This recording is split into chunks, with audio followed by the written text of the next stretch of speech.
Good evening, welcome everybody. The facade of Mother Nature. That's the topic of tonight's class. First off, I want to thank our sponsors who have dedicated tonight's class, David and Fanny Hayim, in honor of your anniversary this week. So Mazal Tov, and God should bless you to be able to celebrate many more anniversaries together with your beautiful family, in good health, and with long life. So thank you very much. And if you'd like to sponsor a dedicated class, there's a link in the video description, and we'd be very appreciative for your support in helping us doing what we're doing. Download tonight's class. The link is in the description. We have a wonderfully outlandish story to learn together and a wonderfully outstanding life lesson. So the facade of Mother Nature. We're thinking about Mother Nature tonight. The natural order of the universe, the scientific order of the universe.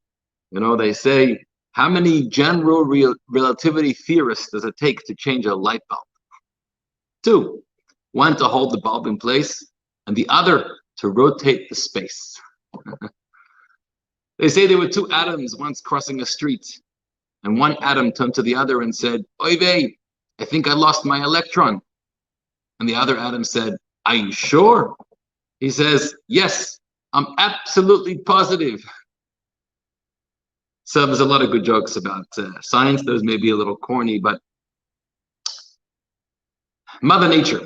So we talk about Mother Nature. What did that word even come from? So the Mother Nature that we talk about speaks of nature being a motherly, nurturing kind of thing, phenomenon, whereby we are all products of nature. And it's nature that gives us the air that we breathe and the food that we eat and the rains and the orbits of the sun and the planets and everything that goes on. So we refer to it sort of naively or simply as Mother Nature. But the truth is Mother Nature has origins in more Greek mythology and other kinds of religions and cultures where they refer to the goddess of nature. And it was a woman who blessed the universe with fertility and all kinds of motherly, nurturing blessings. So we have to be careful about this Mother Nature expression, because how much is it implying actually that nature is the sole dominant force over everything that happens? And that's something that I want to talk a bit about with you tonight. There's actually going to be a connection to Hanukkah as well. We're coming up to Hanukkah this week, so watch out for that. Scientists always tell us that everything in this world exists on 3 dimensions. Right? There's the left and right, forward and backward, and up and down, the 3 dimensions of the universe, which define space. And we all exist, and everything exists within these 3 dimensions. You can't escape them. You can't take up no space. You take up the space that you take up in this world. There's a 4th dimension, which according to the science of Albert Einstein, he wanted to include this 4th dimension in the very nature of reality, and that's time. So if you connect and the relationship of time to space, which he developed very much, we create this whole another layer to reality, how time and speed and the relation between time and space is playing out with what real existence is. But throughout recent history, there's been all kinds of questions and dilemmas of trying to understand the nature of nature, which is what compelled many scientists to develop additional layers and dimensions of reality in order to answer many questions that we have. Now, we're not going to get into quantum mechanics and other kinds of deep sciences simply because A, this is not the platform, and B, I'm no expert in that. But there were theories like the string theory, which went about and said there's probably up to 10 different dimensions of reality. And then there was a major argument because there was a school of thought that wanted to add the 11th dimension to reality, which they pushed back against that theory for a long time until finally they discovered it could be the 11th dimension actually answers a lot of questions to the many different views about the 10 dimensions of reality. It's all very cryptic and esoteric, and at this point very theoretical, because no one's ever been there. No one's ever seen these other dimensions of reality. All we know about is what we see and what we feel, the here and now. To imagine that there are other elements and other spaces of reality is almost unimaginable. We were exposed a little bit to this in a film a couple years ago, Interstellar. If you remember that scene where the father was taken to a place where he was able to observe reality and go back in time and see so many different reality through so many different lenses. But the idea of the string, if you think about it, is, the string is from here to here. So the typical way to travel from here to here is across the line, and it takes a certain amount of time and a certain amount of space to get there. But if you could fold that string, and if reality could be construed in a different way, then through creating some kind of wormhole, you could actually get to another layer of reality through a different dimension and different speeds and different times and different places. I'm not even sure I understand what I'm saying, but it's amazing to study the science out there. Well, what we're going to learn about tonight and discover is yet another dimension of reality, one which I believe science will never discover or arrive at. And I'm not faulting science for that, because it actually is outside of the realm of science, because it's a spiritual reality. So it's no fault of science. However, we turn to our spiritual teachings, and we're going to discover another dimension to reality. And when we understand it, it's going to alter and shift our whole view of what's real, what's reality, how do you define the here and now, and what is it? What are the forces that generate true existence? So tonight we have a short but amazing story. It's from Talmud Tanit, page 25a. I hope you've downloaded the source sheet. Let's go through this story together. The story is about a great rabbi. His name is Rabbi Hanina ben Dosa, and I believe we've studied about him before. He was known to be a miracle maker, and for him it wasn't difficult, it was easy. And there were certain great sages throughout history that their modus operandi was doing miracles. They were just doing whatever needs to get done, even in a miraculous way. So tonight we're going to learn about a miracle that he performed, and we're going to try to understand the nature of miracles. And to understand the nature of miracles, maybe we first need to understand the nature of nature. Got that? Let's learn. In the story sheet.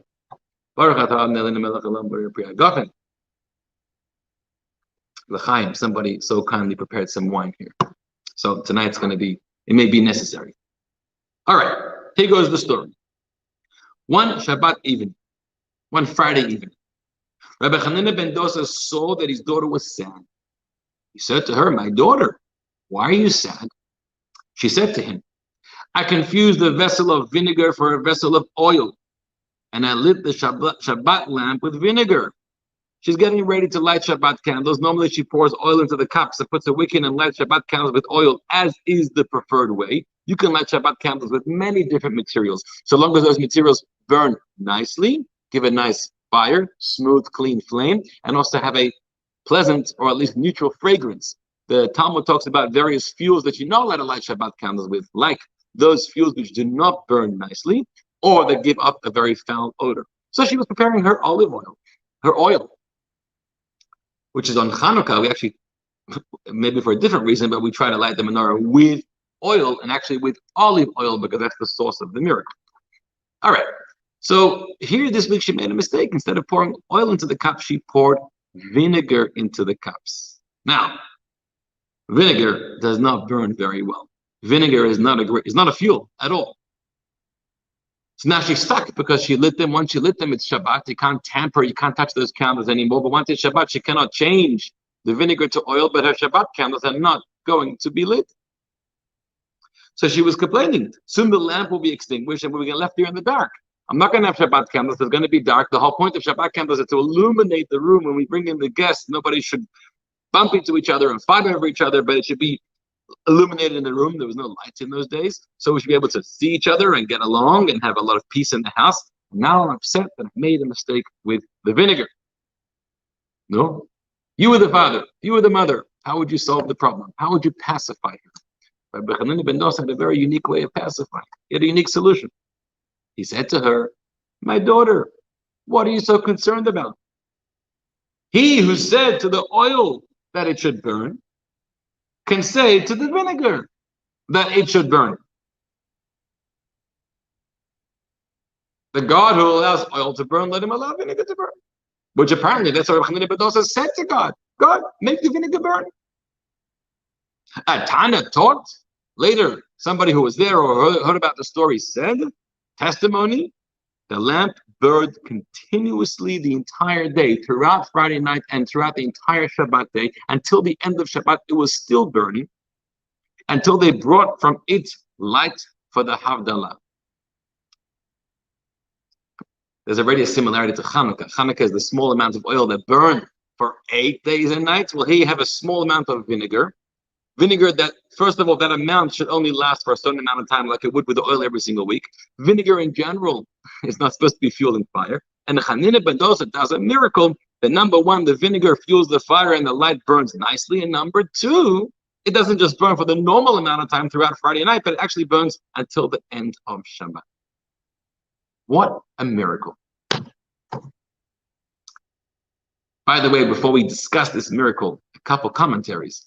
Why the miracle that the vinegar turns to oil, I understand, because otherwise it's not going to burn. But why did it have to be the miracle that extended this burning not only for its normal amount of time, but till the end of Shabbat? So some of the commentaries write, similar to the theme of Hanukkah, that when a miracle happens, you want to publicize the miracle. You want everyone to be able to see or hear about the miracle, because that spreads a greater belief, a greater awareness, a greater admiration for God. So the miracle was that it should burn throughout Shabbat, and everybody who walked by the house, Shabbat says, Shabbat day says, there's still Shabbat candles burning. It doesn't make any sense. Everyone's Shabbat candles go out the night before. It was, and they ask about the story, they inquire, and they're told, actually, it was vinegar, it turned to oil, it's still burning, so the miracle was publicized that way. Beautiful. Next point that I want to make, which is going to be an important one, it's going to come up later in our deep commentary. And it says there that at the end of Shabbat, they brought another candle with which they lit from this miracle fire. They lit another candle and they prayed the Havdalah ceremony over the other candle. Because you know, for Havdalah, we have a cup of wine, we have the incense, the besamim to smell, and we have the candle to illuminate and to inspect with our nails, so we see the light.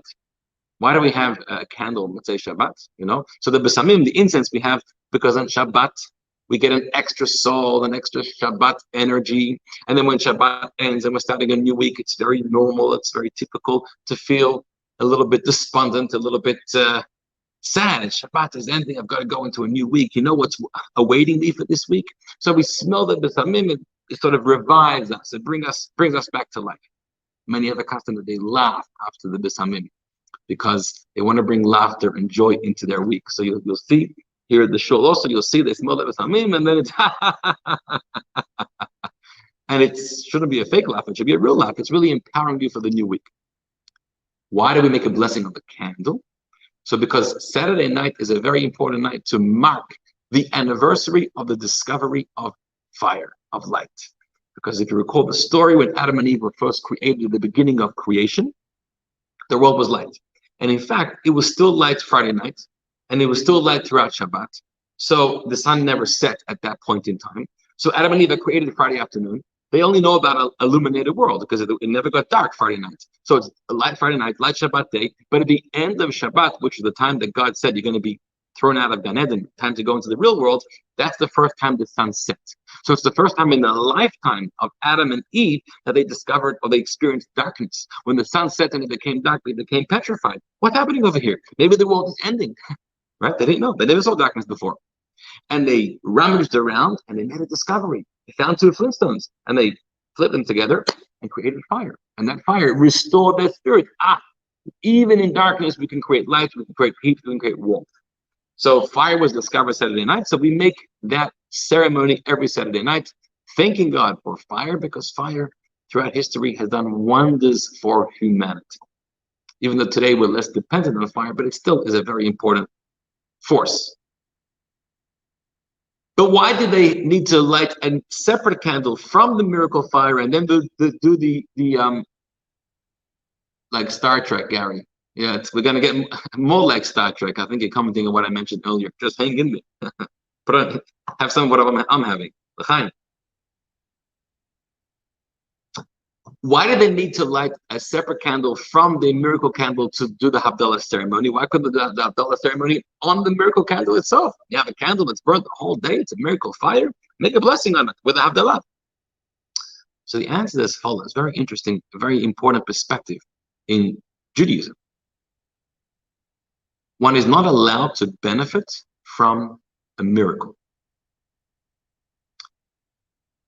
In general, we don't like miracles, meaning we don't like to rely on miracles. We don't like to be dependent on miracles. That's not what God brought us into this physical world that's regulated by Mother Nature, by the natural order of the universe which God created. He put us here to act and behave within the natural parameters of life and the universe.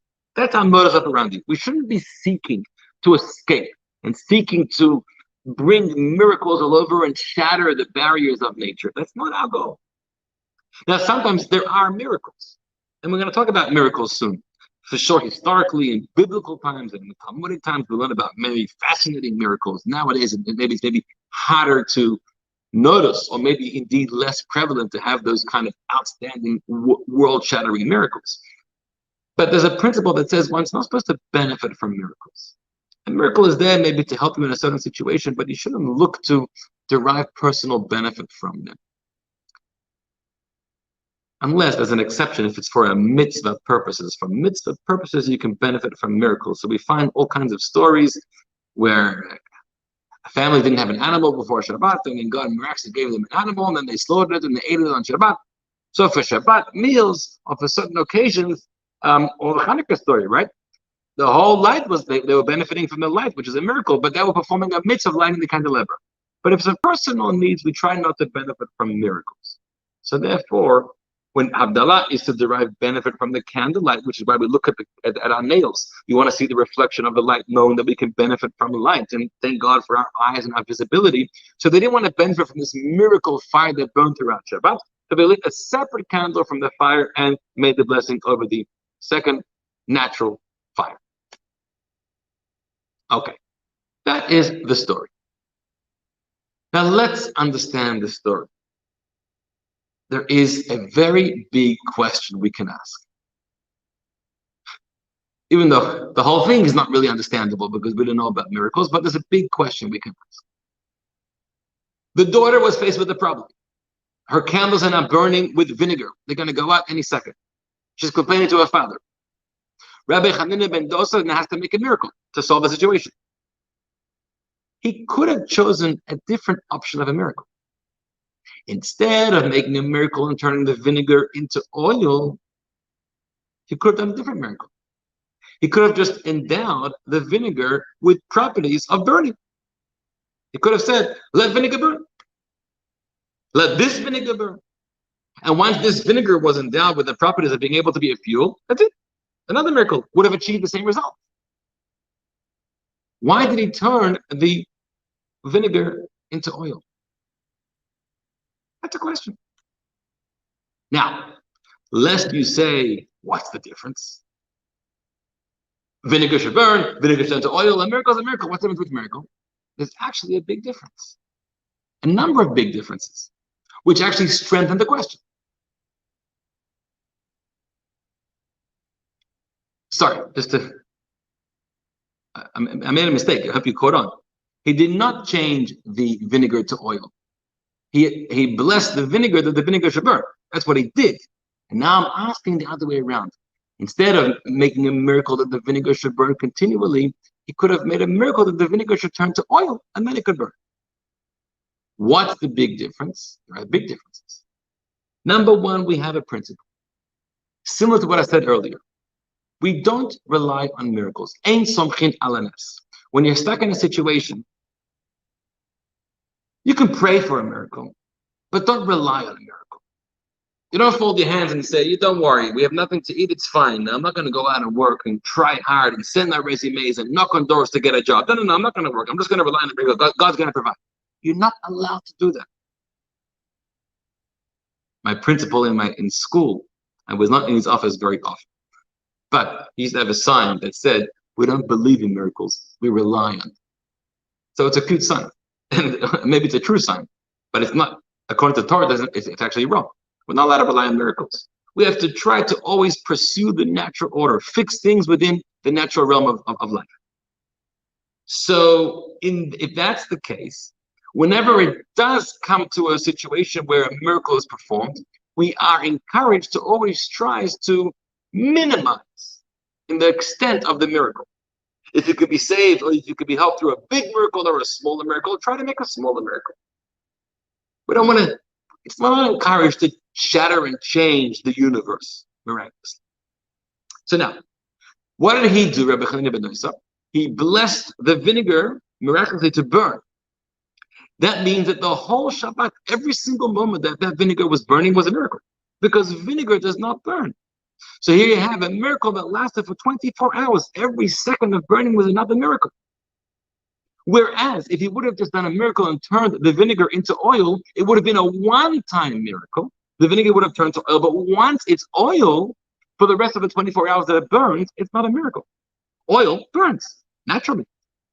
So why do we do a miracle that had to last for 24 hours if you could have done a miracle that would have lasted for one moment? That's question number one.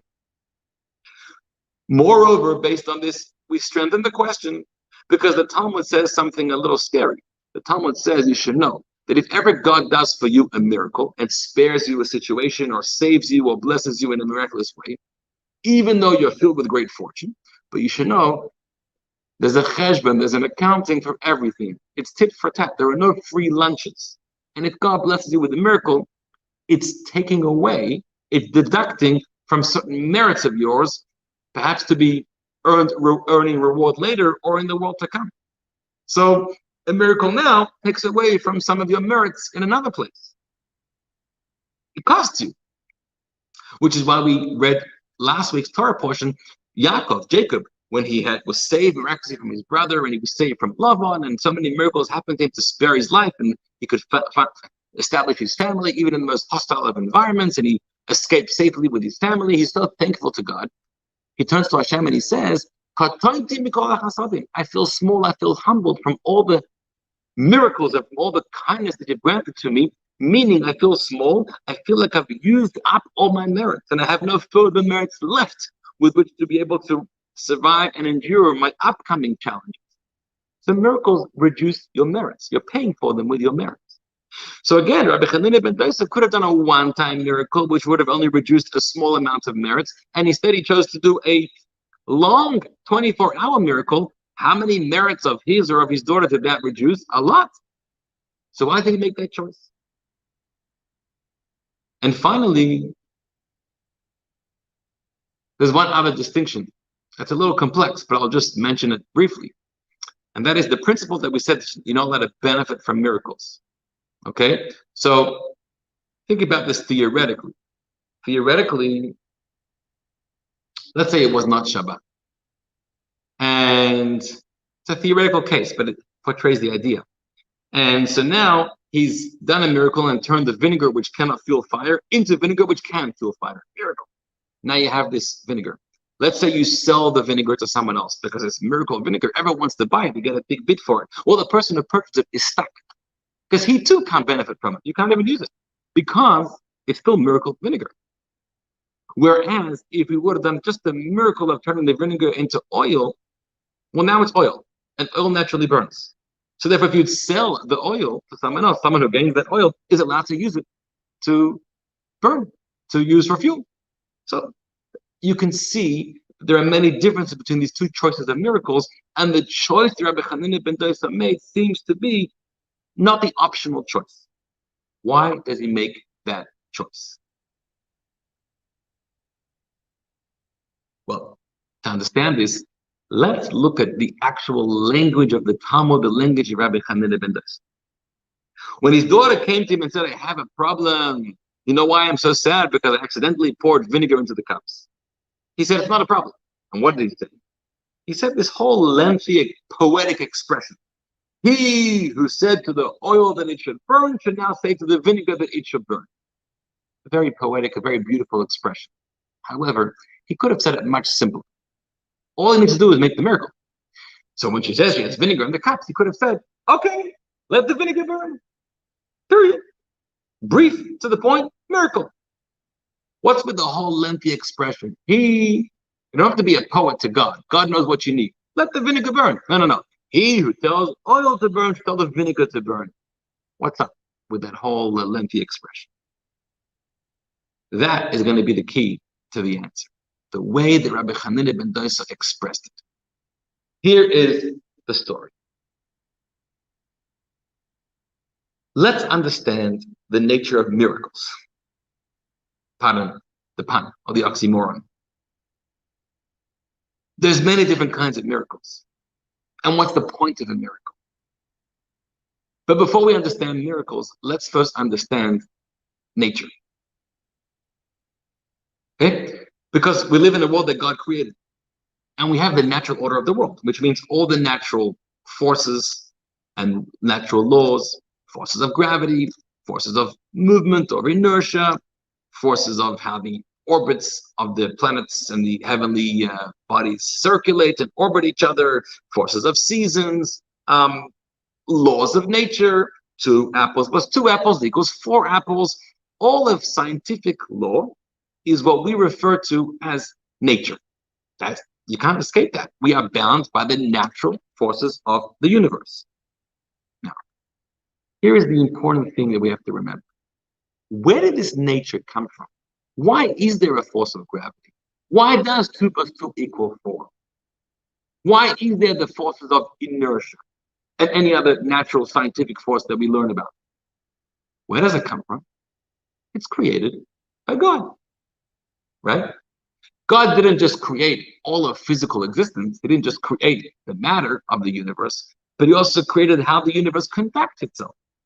And all of the laws and orbits and systems were also created by God. He put them into place. Could he have done it differently? Could God have created a physical universe with you and I in our world without the force of gravity, without other scientific law, without other mathematical formula that we have identified that it describes and governs our universe? Could he have done that? Of course. Now, we can't understand. How could there be a universe where 2 plus 2 does not equal 5? And we can't understand it because we are created in this reality. But the one who created this reality could have created differently. And if he would create it differently, we would then understand that reality and not this one. So this is a very important perspective. When we talk about nature, I mentioned before Mother Nature. It's true, nature does govern the way things run, the way our lives go, but not by virtue of nature being the be-all and end-all, the God. Nature doesn't create anything. Nature didn't even create itself. It too was created by God, together with you and I.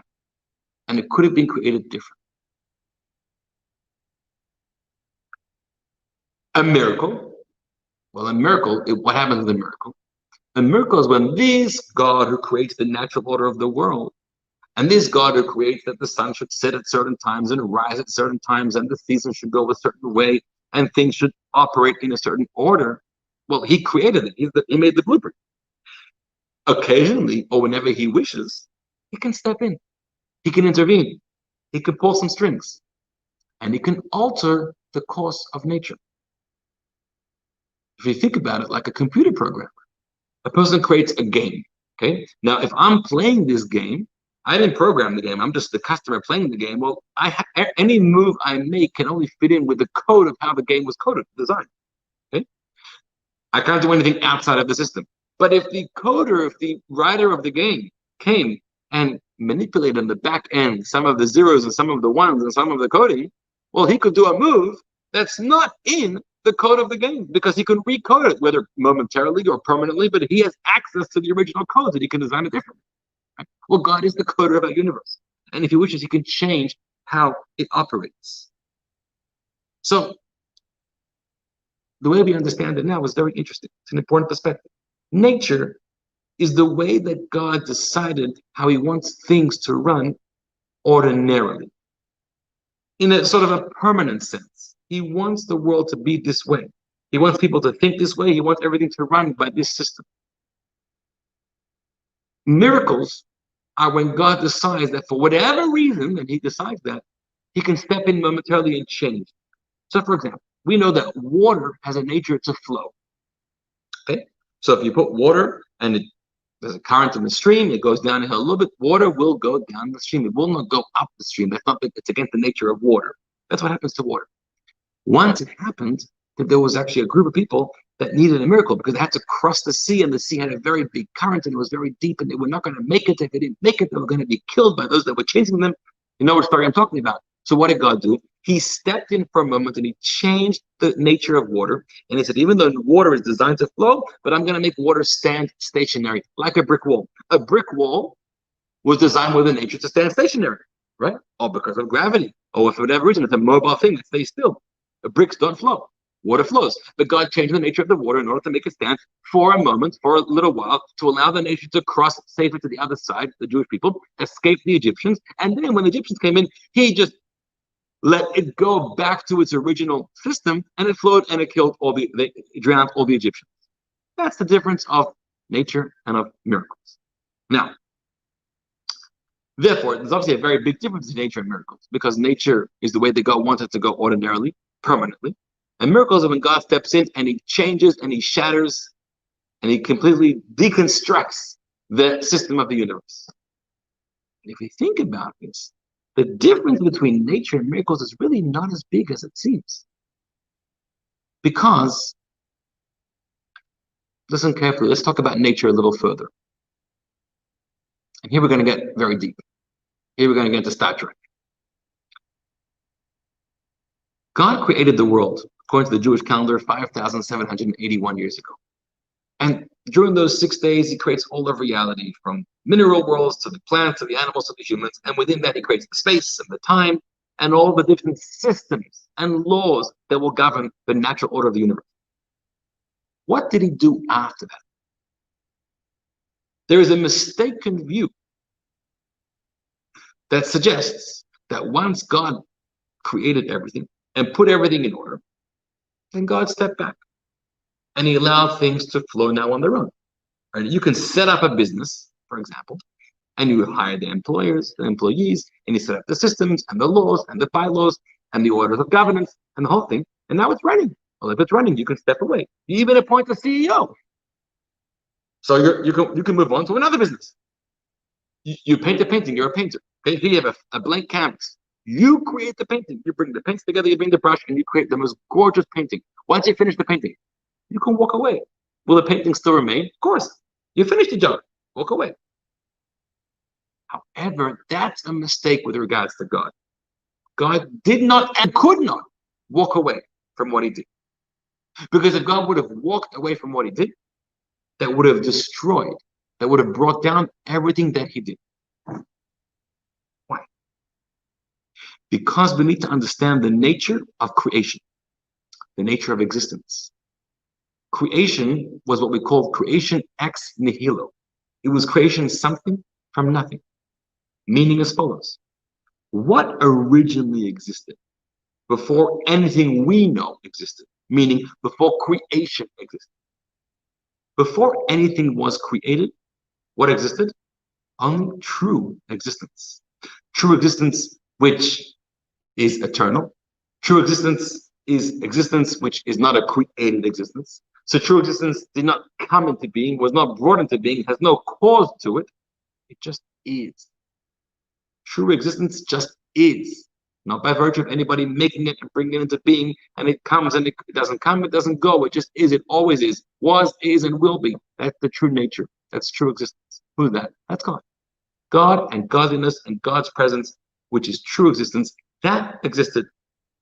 We don't say it existed before the world was created, because that's suggesting it came first and then the world came second. It's not that it came first. It didn't come. It always just was. A very deep concept, because we can't understand this at all.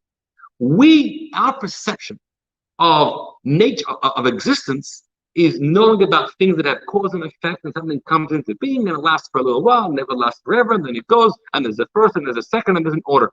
But in true existence, there is no such thing, no such sequence of cause and effect. It just is. In the state of true existence, where there was just isness, true God, having a false existence, having a temporary existence called earth, called creation, doesn't make any sense. It has no place over there.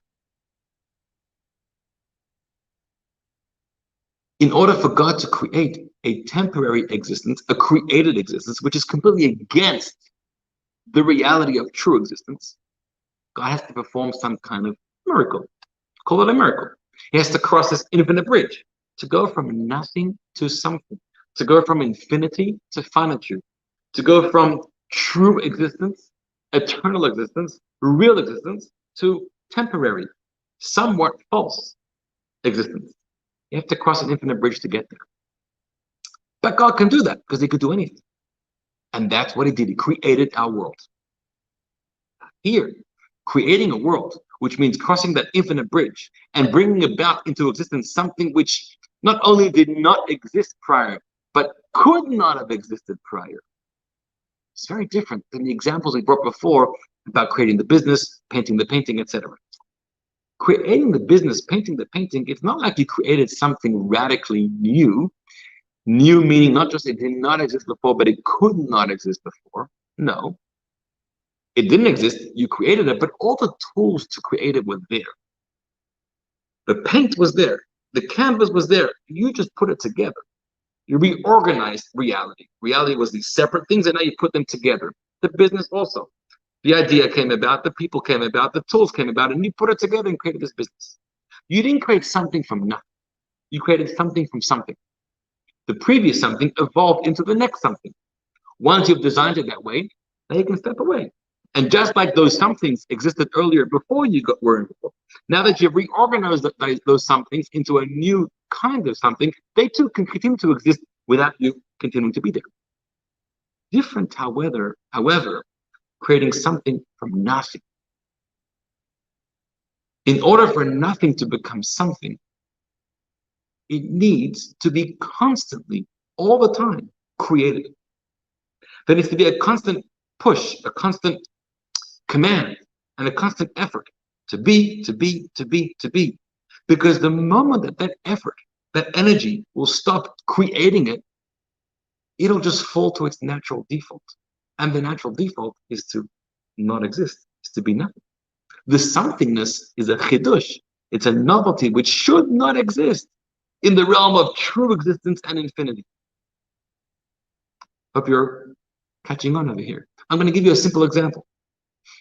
Within our world, within the natural order that we know about, we have a stone. What happens when I let go of the stone? There's a force, there's a rule, there's a law that says the stone's going to fall because gravity is going to bring it to the ground, right?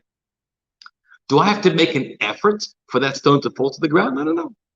Just so long as I'm holding it, I'm preventing the law of gravity from bringing the stone down. But if I let go and I'm no longer involved, then nature will take its course. What about if I want the stone to go up? Now, stones don't go up. They go down. That's against the nature of the universe. But I want the stone to go up. How can I make it happen? Well, you know that if you just let go of it, it's not going to go up. It's going to go down. If you want it to go up, you've actually got to put in a force into it, an energy. And you've got to throw it. Not just release it, but throw it. And when you propel it up in the air, it'll start to travel upwards. But why is it traveling upwards? Because you have put in it the energy to move in that way. For how long will it continue to travel upwards? Not forever. Not because you've thrown it, therefore continue to follow that way. It'll only continue to travel upwards so long as the energy is in it. The moment the energy runs out, it goes straight back to where it should be, where it belongs, where the natural order is, falls down. So if I put a little energy, it'll go up half a meter, a few feet, and then come back down. If I give a lot of energy, it'll go up a little more, 10 feet, 20 feet, eventually it'll come back down. In order for something unnatural to happen, it needs to be constantly fueled. In order for it to happen, and the moment that the fuel walks away or runs out, it'll revert back to its natural state. Well, we believe the same principles with regards to creating the universe. Creation is unnatural. For anything other than true existence to exist, it is unnatural. And therefore, for anything to exist in this way, it needs to be constantly created. So we have a principle that says, it's a very powerful idea. God didn't once create the universe. God creates the universe all the time, every single moment. In our prayers, we say, God every single day renews creation. That's a loose expression, every single day, because the truth is not just every day, but every single moment and nanosecond of every single day. It's really true.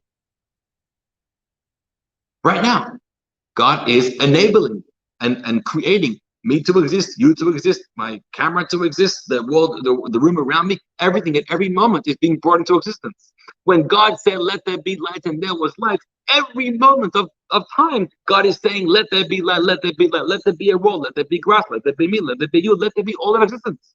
Were he to stop saying that for a moment, everything would not exist.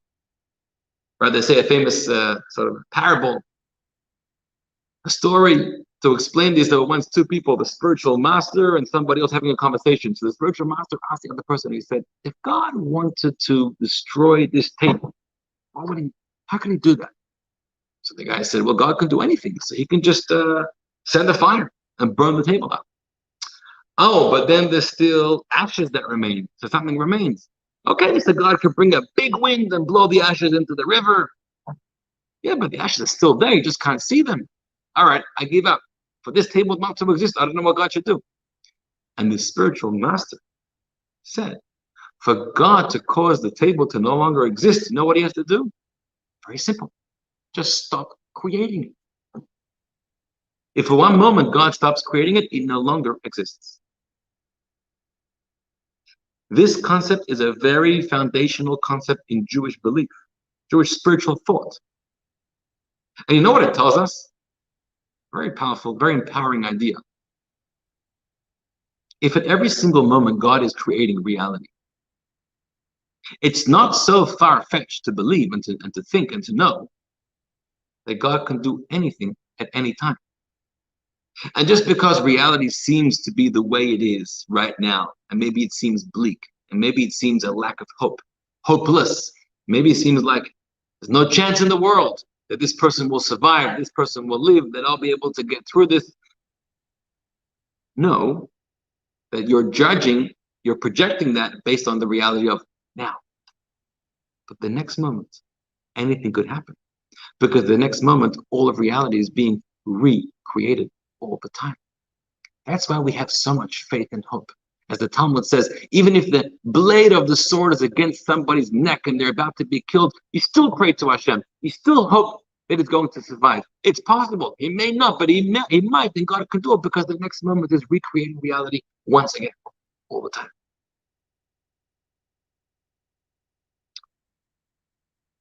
Now, based on this, we've arrived at a very new understanding of our discussion of nature and miracles. Because what is nature? Nature is God every single moment creating the world, creating the laws of nature, creating the systems that he put in place in the world. But the reason why those systems are in place, and we have the law of gravity and all the other natural laws, and not because that's what nature says how things have to be. Absolutely not. And because every single moment God is creating nature that will ordain that's how things should be. Gary, very good. Miracles are happening all around us. We just need to recognize and acknowledge this. I think I know what you mean, but I'm going to maybe crystallize it. The actual natural order of life and the world around us, in a sense, is a miracle. What is a miracle?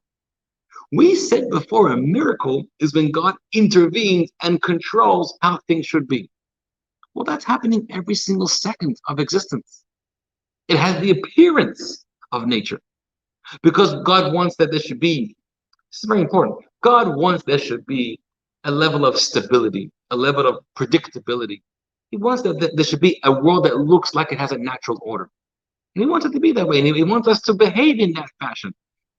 Live responsibly, eat healthy, but make responsible decisions within the laws of the universe. But God's making that happen all the time. So now we've sort of blurred the lines between miracle and nature. Because if we understand that water flows because that's the nature of water, but Why is that the nature of water? Because every single second, God is ordaining that water should exist and water should flow. And it's happening every moment as a result of God's command and God's design. If the next moment, God steps in and says, okay, right now water should stand, not flow. No big deal. Nothing crazy happened. Previously, it was the God that created and ordained water should flow. The next moment, the same God said, let it stand. It's not so much more radical. It's not harder for God to do a miracle than nature. You know, you wake up in the morning or you meet your friend and you're in a very jolly mood. Your face is glowing, you're shining, you're exuberant. And he says, why are you so happy? And he says, I'm so happy. I won the lottery. Wow, unbelievable. How could you win a lottery? You know what should be also? Your friend should see you looking so happy, exuberant. And he asks you, what are you so excited about? And you say, you know what happened? I woke up this morning. Waking up this morning is just the same kind of miracle than winning the lottery. The sun rising every morning and the food growing in the fields. And when everything goes to plan, is the very same concept of the miracle that a miracle is. The science, the spiritual science behind it is identical. Every moment God is constructing and ordaining what should be. They say, Albert Einstein once said, there are two ways you can live your life. Either to believe nothing is a miracle, or to believe everything is a miracle. Which is the point that we're making over here. But Einstein expressed that because I think Einstein also was torn by this. Because on the one hand, he was a man of science. And he was looking for the natural law to everything. And based on natural law, when you only see it from underneath, you see the nature of the universe and you say, nothing's a miracle. But at the same time, to recognize there's a force that transcends nature, we'll call it the force of the creator. Einstein was troubled by that, I believe. For sure, we have evidence of that. He understood everything is a miracle. In the Hallel, in Tehillim, you know the song we have? Meyet Hashem ha'ayta zot iniflat b'yeineinu. We see miracles. We say, from Hashem it came, it's a miracle in our eyes. In our eyes, it's a miracle. We see a difference. We see that normally there's the natural order of the world, and occasionally there's a miracle of the world. But the truth is, in God's perspective, it's no different. Because it's all, the nature is also from God's hand. So there is him to do this, do that. He just switches a button. Benny, is Olam Haba part of the true existence? Olam Haba is also a created existence. That's a good question. It's a created existence. It's a world, it's a spiritual world, angels, souls, created souls, everything is created. It's not God. So it's also a created existence. Or is it another example of created reality? Yeah, it is. Good question, Benny.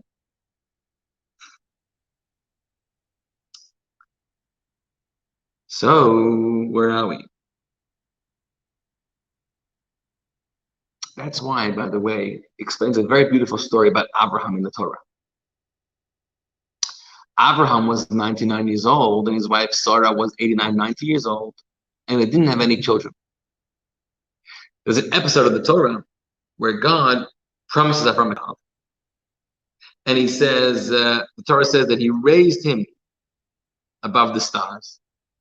He was the first man out of space before Elon Musk or NASA.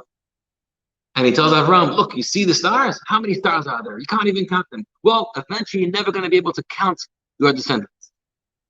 A beautiful promise, a beautiful blessing.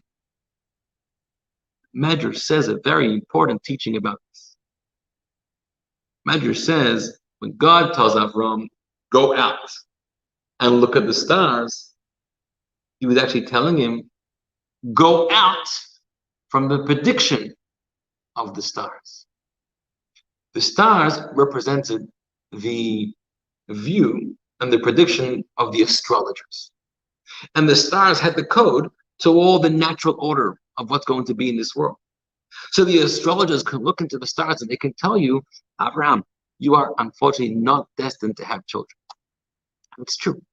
According to the natural order of things, Abraham and Sarah were not destined to have children. And based on that, Abraham got very upset. Hashem tells him, Avram, it's true that in that realm of reality, you're not going to have children. However, why are you confining yourself to that realm of reality? Say, leave those stars, leave the prediction of the astrologers, transcend life to another realm, to a realm of recognizing that who is it that creates, holding the strings at all times and creating the prediction of the stars? It's me, says God. Well, if you come closer to me, and I'm able to shift the string in a different way and to bless you with the blessing of children. And so there's a whole discussion in the Talmud. Yesh mazal Yisrael, ein mazal Yisrael. Are Jews or are people bound to mazal, to the predictions, to the forces of the constellations or not? And the answer is yes, the constellation and the universe has a force, a natural force, which is governing and designing and projecting your life in a certain way. That's true. It's going to happen that way. But you don't have to listen to that. You can transcend that. You can live your life in a different realm. And if you live your life in a different realm, you can open yourself up to a different kind of governance, a different kind of force, a force closer from Hashem, and changes things.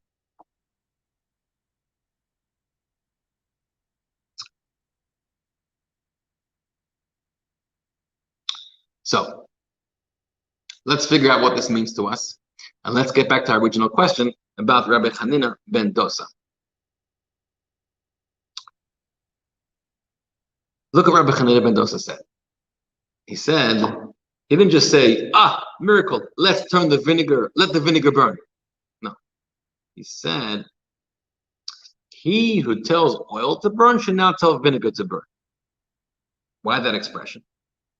Very simple. When Rabbi Hanina ben Dosa sees oil burning, he never said to himself, that's the nature of oil. He never said that.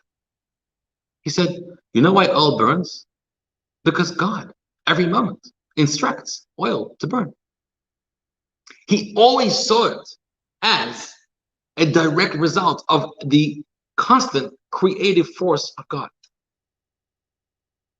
He saw it as a miracle all the time. The difference of nature and miracle is that nature is a constant miracle. Nature is a common miracle. Every day the sun rises, so it becomes nature. We call it nature. But Rabbi Hanina ben Dosa never saw it as nature. He never used that word. We use that word because it helps us. The word nature can just sort of blind you. It can cover up the facade of Mother Nature. I said it can make you think there's an actual force of nature, which there isn't. There is a force of nature, but it's because the force of the Creator is enabling at every moment the force of nature. And therefore it's subject to be changed at any given time. Rabbi Hanina ben Dosa never saw oil burning as nature. He always saw it as the hand of God. So we asked the question, why does Rabbi Hanina ben Dosa make the choice of making a long, constant miracle, 24 hours of vinegar burning? He should have made a smaller choice, a more recommended choice. Let the vinegar turn to oil, a one-time miracle, and then the oil can burn naturally. We are asking that question because the way we see oil burning and the way we see vinegar burning are two very different burnings. We see oil burning as nature, and we see vinegar burning as miracle. And therefore, we're asking that question. Why a constant miracle? You could have just made a one-time miracle. Rabbi Hanina ben Dosa never saw it that way. He said, he who tells oil to burn should tell vinegar to burn. Every moment oil burning is a miracle, but he could do the same miracle and make vinegar burn. He never imagined that one is more nature and one is more miracle. It was always a miracle.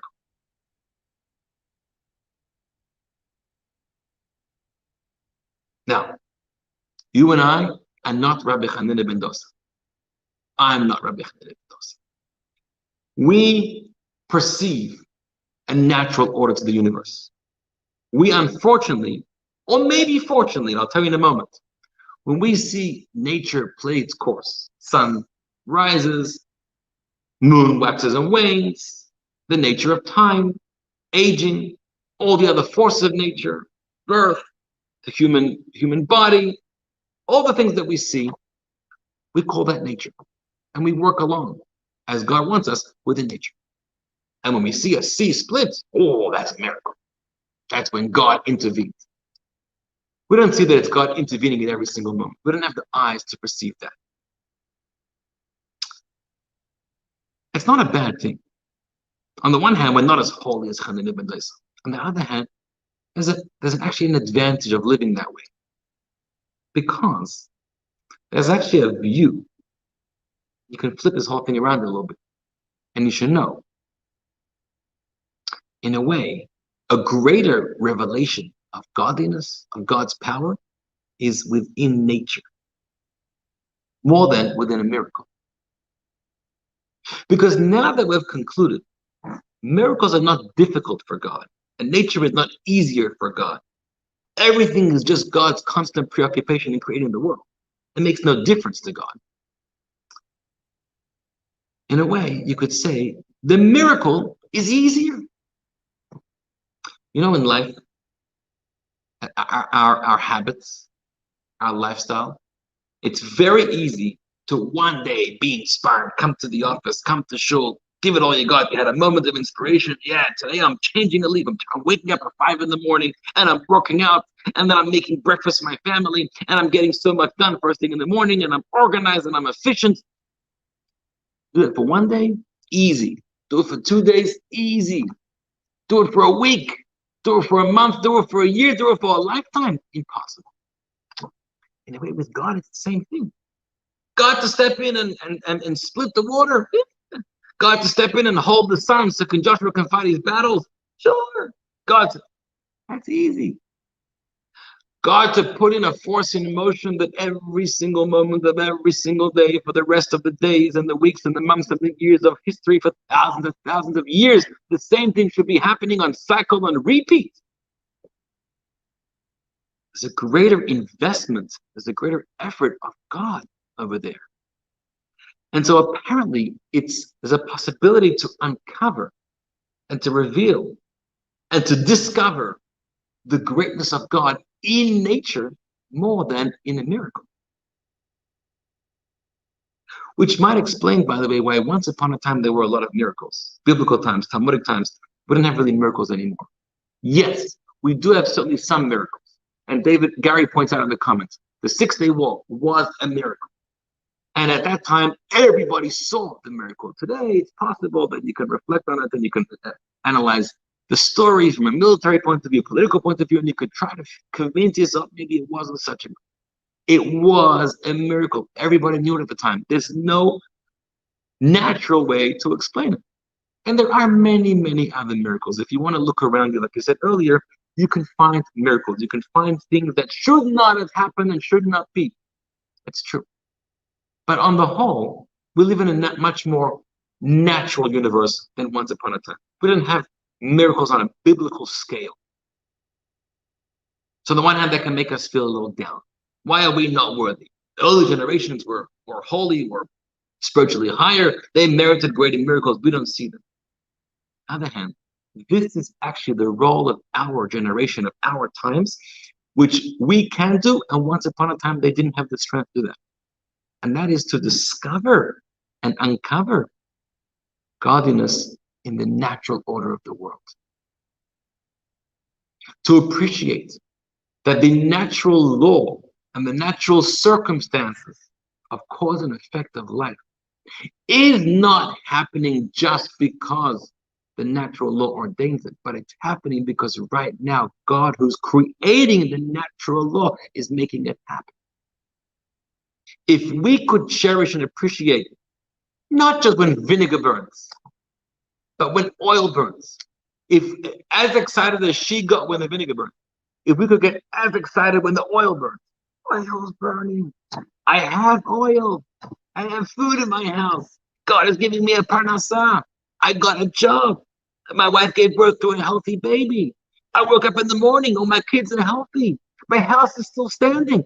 If we every day were amazed by the natural circumstances of life as gifts from God, it would bring about an unbelievable recognition and faith in God. And that's our task today. Our task is not to be Rabbi Hananiah ben Dosa. Our task is not to create Hanukkah miracles. Hanukkah was a huge miracle. The one flask of oil burns for 8 days and 8 nights, and we celebrate the miracle. And therefore, we had the miracle of the war. The small defeated the many, the weak defeated the strong. Amazing miracles. And we celebrate it because that strengthens our faith in God. But nowadays, our task is to be strengthened by our faith through discovering the miracle of the ordinary. Learn how to appreciate every ordinary, simple moment as a gift and a miracle from God. Recognize there's no such thing as nature. Nature is a made-up concept. Nature just means it's a common, often repeated miracle. And if we would live our life that way, we would discover a God much greater than we ever imagined. And we'd be much more appreciative of what we have. And we will be able to open ourselves up to receive, indeed, greater blessings and greater miracles. I want to wish you all a happy Hanukkah. There should be many miracles in your life. Miracles that are unimaginable and transcend everything you can imagine.